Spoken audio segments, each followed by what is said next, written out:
सुप्रभात बच्चों, मैं आपका हिंदी विषय अध्यापक अर्जुन तुनवाल आप सभी का हार्दिक स्वागत करता हूं, अभिनंदन करता हूं। आज हम पढ़ने वाले हैं और आज का हमारा जो बिंदु होगा वो होगा कक्षा 10 की पुस्तक नागार्जुन की रचना उषा की लाली।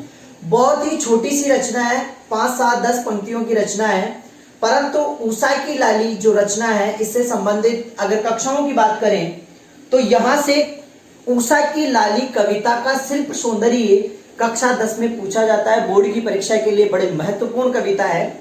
छोटी है परंतु भाव बहुत ही अच्छा और सुंदर है। उषा की लाली जो नागार्जुन की रचना है यह प्रतियोगी परीक्षाओं की दृष्टि से भी महत्वपूर्ण है। अगर बात करें तो यहां से प्रश्न प्रतियोगी परीक्षाओं के लिए भी बनकर हमारे सामने आता है। तो हम बात करते हैं उषा की लाली का मतलब क्या होता है। देखो, उषा की लाली जो होती है वह सुबह सुबह की उषा का जो समय होता है अर्थात सूर्योदय पूर्व जो लालिमा आसमान में छाई हुई रहती है अर्थात लाल लाल सा आसमान दिखाई देता है उसे बोलते हैं उषा की लाली का समय। देखो, एक बहुत ही छोटी रचना है उषा की लाली। कवि ने इन पंक्तियों में उषा काल का मनोहारी चित्रण प्रस्तुत किया है। तो उषा की लाली में कविता में नागार्जुन ने क्या बताया उसके बारे में चर्चा करते हैं हम। उषा की लाली में अभी से गए निकर हिमगिरी के कनक शिखर, आगे बढ़ा शिशु रवि, बदली छवि देखता रह गया ए पलक कवि, डरता प्रतिपल ए अपरूप यह जादुई आभा, जाए ना बिखर उषा की लाली में भले हो उठे हैं निखर, हिमगिरी के कनक शिखर। देखो, उषा की लाली के समय जो दृश्य होता है उसका वर्णन कवि किस तरह से करता है। उषा की लाली में सुबह सुबह का जो सौंदर्य है, उषा का समय है, चारों तरफ लालिमा छाई हुई है। अभी से गए हैं निखर, निखर का मतलब होता है शोभा। निखर का मतलब क्या होता है? शोभा या निखर की बात होती है स्वच्छ हो जाना। हिमगिरी के कनक शिखर, हिमगिरी का मतलब होता है हिमालय, कनक शिखर का मतलब होता है सोने के समान चोटियां, सोने के समान चोटियां। देखो यहां पर देखो कि उषा के समय सुबह सुबह जब उषा की लालिमा चारों तरफ आसमान में छाई हुई रहती है तो जब उषा के समय उनका जो प्रकाश है वह हिमालय पर्वत की सफेद बर्फ से ढकी हुई चोटियों पर जब उनका प्रकाश पड़ता है तो वह किस तरह से हो जाता है? सोने के समान, सोने के समान उनका रंग दिखाई देता है। वह सफेद चोटियां किसके समान दिखती है? सोने के समान दिखाई देती है। तो उषा की लालिमा का जब प्रकाश हिमालय पर्वत की स्वर्ण चोटियों पर जब पड़ता है, सोने की चोटियों पर पड़ता अर्थात बर्फ से ढकी हुई चोटियों पर पड़ता है तो वह चोटियां सोने के समान दिखाई देती है। आगे बढ़ा शिशु रवि, और जो शिशु रवि का मतलब होता है छोटा सूर्य, अर्थात सुबह सुबह पहले जब सूर्य उदय होता है तो उसमें इतना प्रकाश नहीं होता है जितना दिन के सूर्य में होता है। तो जो सुबह सुबह का सूर्य उदय होता है उसके लिए शिशु रवि का प्रयोग किया गया है यहाँ पर कवि के द्वारा। तो आगे बढ़ा शिशु रवि, जो सूर्य आगे बढ़ता है अर्थात उगता है। बदली छवि, यह वातावरण की जो छवि है वह बदलती जाती है। कहने का मतलब क्या है कि वह जो शोभा है, सुबह सुबह की लालिमा युक्त जो शोभा है, उषा की लालिमा युक्त जो दृश्य है वह बदलता जाता है, धीरे धीरे बदलता जाता है। परंतु यह दृश्य कवि को बड़ा सुंदर लगता है। कवि नहीं चाहता कि ऐसा दृश्य बदले।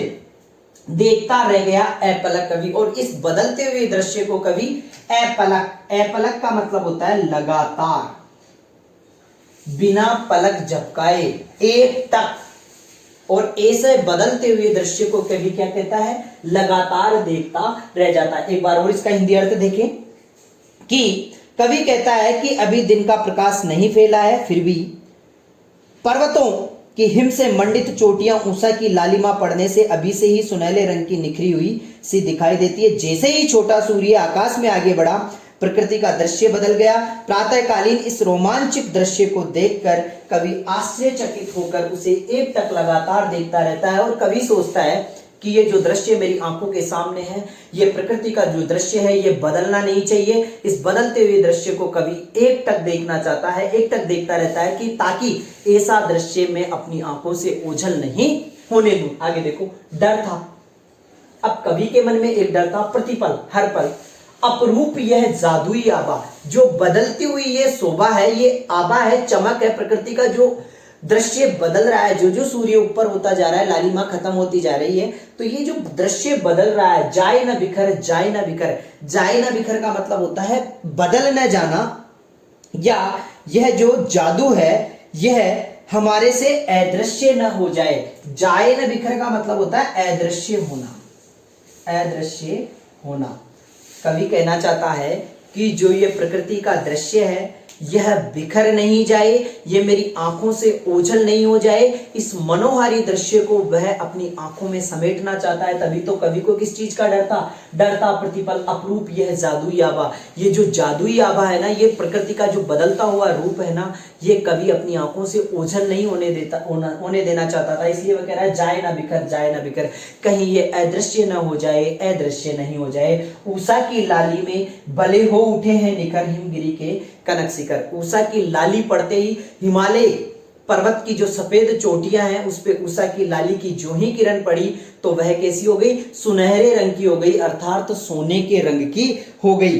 इस ऊषा की लालिमा के पड़ने से पर्वतों के जो शिखर हैं बड़े सुहावने लग रहे हैं, उनका रूप निखर उठा है, वे सोने के जैसे लगने वाले शिखर कवि के मन को बड़े मुग्ध कर रहे हैं। और ये कवि के मन को इतना मुग्ध कर रहे हैं कि कवि इस जादुई आभा से दूर नहीं होना चाहता है, प्रकृति के उसी रूप के साथ वह रहना चाहता है। कहने का मतलब क्या है? ऊषा की लाली का एक छोटा सा भाव सौंदर्य मैं आपको बता देता हूं कि इस कविता में कवि ये बताना चाहता है कि ऊषा की लाली के समय या ऊषा के समय जो दृश्य होता है, उसकी लालिमा जो आसमान में छाई हुई रहती है, उसका दृश्य जब हम पर्वतों पर देखते हैं तो पर्वतों में सोने के समान चोटियां नजर आती है और वह दृश्य कवि के मन को बड़े प्रसन्न करती है। उस दृश्य को कवि अपनी आंखों से ओझल नहीं होने देना चाहता है, इसलिए कवि के मन में वह डर था कि यह दृश्य कहीं ओझल ना हो जाए, क्योंकि ये ऊषा की लाली का जो समय है ये बड़ा मनोहारी, बड़ा सुंदर और हृदय को प्रसन्न करने वाला है। एक छोटी सी कविता है, सामान्य सा अर्थ है, आप सभी को समझ में आ गया होगा। तो अगर नहीं आया है तो एक बार और फिर से इसको सुने। और यहीं पर हमारी ऊषा की लाली कविता का भाव सौंदर्य स्पष्ट होकर यहीं पर मैं इसको समाप्त करता हूं। तब